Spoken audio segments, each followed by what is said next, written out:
Ang daming paliwanag. Ang daming explanation ng bayan. Itong si Harry Roque, itong butanding na budlot ang tiyan, ang daming paliwanag, ang daming explanation. Dahil hindi nga tinanggap yung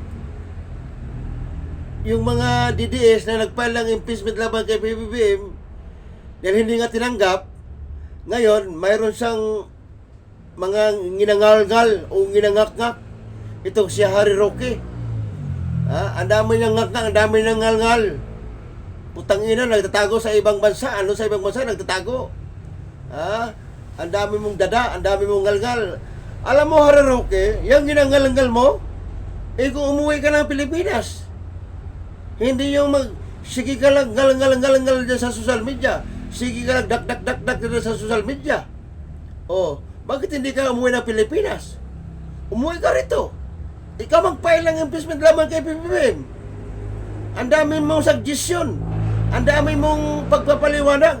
Hindi ka naman umuwi ng Pilipinas. Nagtatago ka nga sa mata sa Pilipinas eh. Kaya nga puganti ka, di ba? Kaya nga wanted ka sa Pilipinas, di ba? Sinasabi mo palagi na wala kang kasalanan. Tapos ayaw mo namang umuwi ng Pilipinas.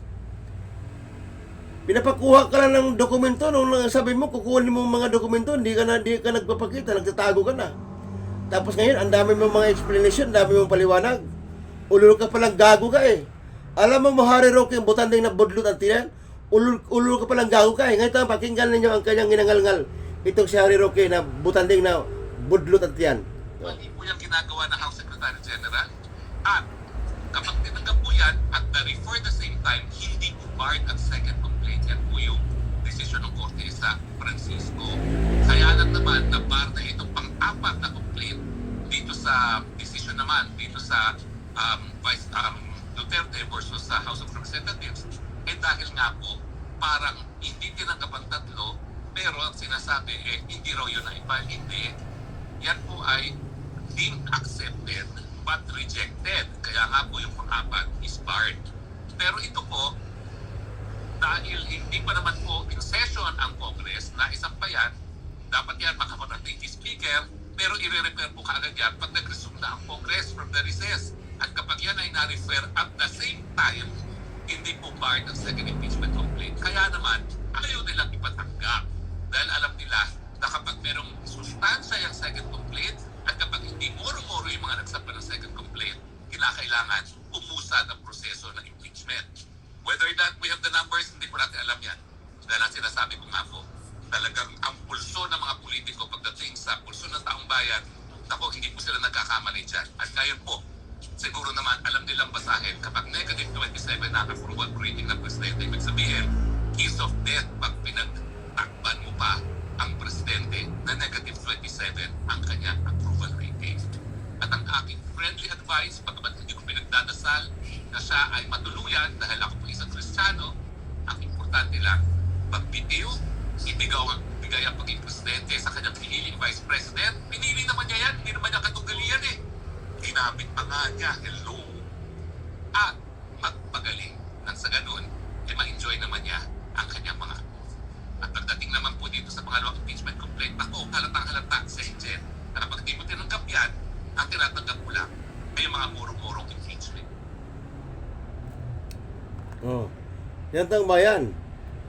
Narinig ito ang bayan?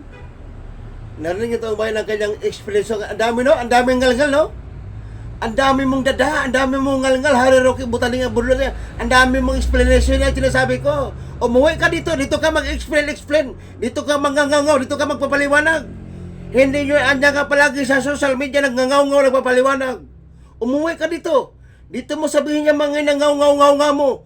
Anak ng gago ka palang putang ina ka eh. Ang buwanga mo kung rumarasada, parang puwit na manok. Umuwi ka rito. Dito ka mag-explain, dito maipaliwanag yung mga sinasabi mo. Kaya ngayon, tulo ka ngangak, tulo ka ngalngal, dahil hindi tinanggap ang impeachment nyo na ipinal laban kay PBBM. Kaya bulta ng bulta. Kaya yung mga bunga ngayon, hindi nyo na alam kung ano na lang mga pinagsasabi ninyo. Alam mo, Harry Roque, na butan din ang budlutan yan. Isa lang masabi ko sa'yo, umuwi ka sa Pilipinas, dito ko mag-explanation, dito ko magpaliwanag. Ikaw mismo mag-file ng impeachment laban kay PBBM. Umuwi ka rito! Bakit ayaw mong umuwi? Dahil mayroon kang kasalanan na ginawa sa bayan ng Pilipinas. Yan ang totoo. Kasi kung wala ka talagang kasalanan, kung malinis talaga yung budhi mo, kung malinis talaga yung konsensya mo, edi umuwi ka rito. Bakit ayaw mong umuwi? Kasi nga mayroon kang kasalanan. Ululog ka pala, gago ka eh. Pakinggan niyo ulit ang bayan, ang kanyang explanation, ang kanyang paliwanag. Pakinggan niyo ulit ang bayan. Mali po yung ginagawa ng House Secretary General. At kapag tinanggap po yan at na-refer the same time, hindi po barred at second complaint. Yan po yung desisyon ng Korte sa Francisco. Kaya lang naman na bar na itong pang-apat na complaint dito sa desisyon naman, dito sa Vice Duterte versus sa House of Representatives, dahil nga po parang hindi tinanggap ang tatlo, pero ang sinasabi hindi raw yun na-file. Hindi. Yan po ay being accepted but rejected. Kaya nga po yung pang-apat is barred. Pero ito po, dahil hindi pa naman po in session ang Congress na isang pa yan, dapat yan makapag-update the Speaker, pero i-refer po kaagad yan pag nag-resume na ang Congress from the recess. At kapag yan ay na-refer at the same time, hindi po barred ang second impeachment complaint. Kaya naman, ayaw nilang ipatanggap. Dahil alam nila na kapag merong sustansya yung second complaint, at kapag hindi moro-moro yung mga nagsampa ng second complaint, kinakailangan umusad ang proseso ng impeachment. Whether or not we have the numbers, hindi ko natin alam yan. Dahil ang sinasabi ko nga po, talagang ang pulso ng mga politiko pagdating sa pulso ng taong bayan, ako, hindi po sila nagkakamali dyan. At ngayon po, siguro naman alam nilang basahin kapag negative 27 na approval rating ng presidente, ibig sabihin, case of death pag pinagtakpan mo pa ang presidente na negative 27 ang kanyang approval rating. At ang aking friendly advice, pag hindi ko pinagdadasal na siya ay matuluyan dahil ako po isang Kristiyano, ang importante lang, pagbitiw, ibigay ang paging presidente sa kanyang piniling vice president. Pinili naman niya yan, hindi naman niya katugalian eh. Ginamit pa nga niya, hello. At magpagaling nang sa ganun, ma-enjoy naman niya ang kanyang mga.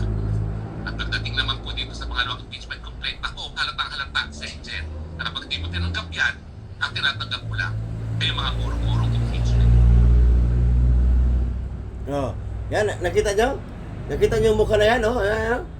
Nakita niyo yung mukha na to, yan, oh? Ayan, oh. Nakita itong bayan? Nakita niyo yung mukha na yan, oh? Oh, oh. Huh? Murag dagboy kuan, murag dagboy putang ina. Yan oh. Nakita niyo yung mukha nito? Yan oh. Yan mukhang putang ina ito, yan. Ang taong ito ay wanted sa Pilipinas. Ha? Ang taong ito ay nagtatago sa batas sa Pilipinas. Ito yan oh. Ito yan, yung mukha na yan oh. Kalamitos lokon. Yan, narinig niyo ito ang bayan ng kanyang, nakita ito ang bayan? Ang kanyang explanation, ang kanyang paliwanag. Pero nakita mo niyo naman ito bayan ng kanyang mukha oh. Di ba? Mukhang tubol. Yan o. Harry Roque kitang tumol eh. Mukha niya o. Di ba? Mukhang tumol na nahulog sa Inidoro. Yan. Ang daming ngalangal. Ang daming explanation. Ha? Tangina mo. Harry Roque. Ito. Ito. Alam mo, Harry Roque, nabutan din ang budlutan yan. Isa lang masabi ko sa'yo. Poke ka ng ina mo. Putang ina ka. Ito. Ang daming ngalangal. Ang daming no. Kalamay mo, sarap mong batukan. Ito ba yan ang mukha niya, oh? Di ba?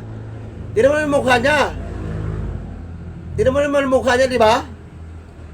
Ang laki-laki. Putang ina. Para nang yagit sa ibang bansa.